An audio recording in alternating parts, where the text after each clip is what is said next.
Hi, I'm John DeVore. Welcome to the channel. Today's a record review, not a review. I wanted to just share an experience, and this is another one of those me rummaging through all of my records to pick stuff for the upcoming show in Chicago in April, and some of the vinyl that I'm not going to bring to the show, but has inspired a video.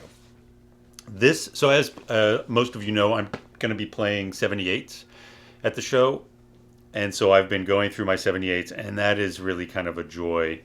Sometimes I resist playing them because they require all of the EQ, and they are 2 to 5 minutes per side. And the speed that they're spinning and the velocity on that needle, it's a little bit more stressful. You got to get the needle up at the end because it could go flying around. Anyway, it's a little bit stressful, but then once I break that ice and start playing 78s, it is just wonderful. And a couple of nights ago, I just went through dozens of 78s to pick a favorite 20 or so to bring to Chicago.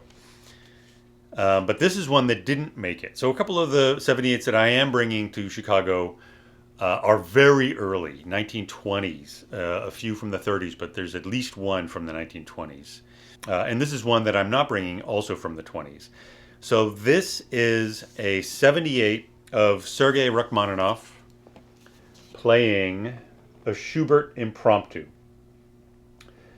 Rachmaninoff was a legendary composer, Russian composer, born in Tsarist Russia in the 1800s.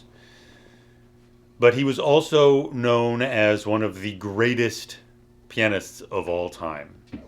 I do have a 78 of Rachmaninoff playing Rachmaninoff, but that's the one that I'm bringing to Chicago. So that's already packed up on the pallets going to the show. So if you want to hear that one, come to the room in Chicago in April. But in the meantime, I did want to share the experience of one of the greatest pianists of all time playing a Schubert impromptu. The other interesting thing, so this 78 is from 1927, so that makes it one of the very earliest electronic recordings. So before 1925, records were made by an acoustical process. So this meant that, so say you wanted to record the great Italian tenor Caruso. So Caruso would have to sing into a big conical horn. Essentially, it looked like the horn on an old gramophone. He would sing into the big end of the horn, and the horn would guide the vibrations of his voice down to a membrane, to a diaphragm at the very small end of the horn. And then that was attached to a cutting stylus. And then that stylus would cut the master disc from which an edition of 78s would be pressed. It was crude but effective.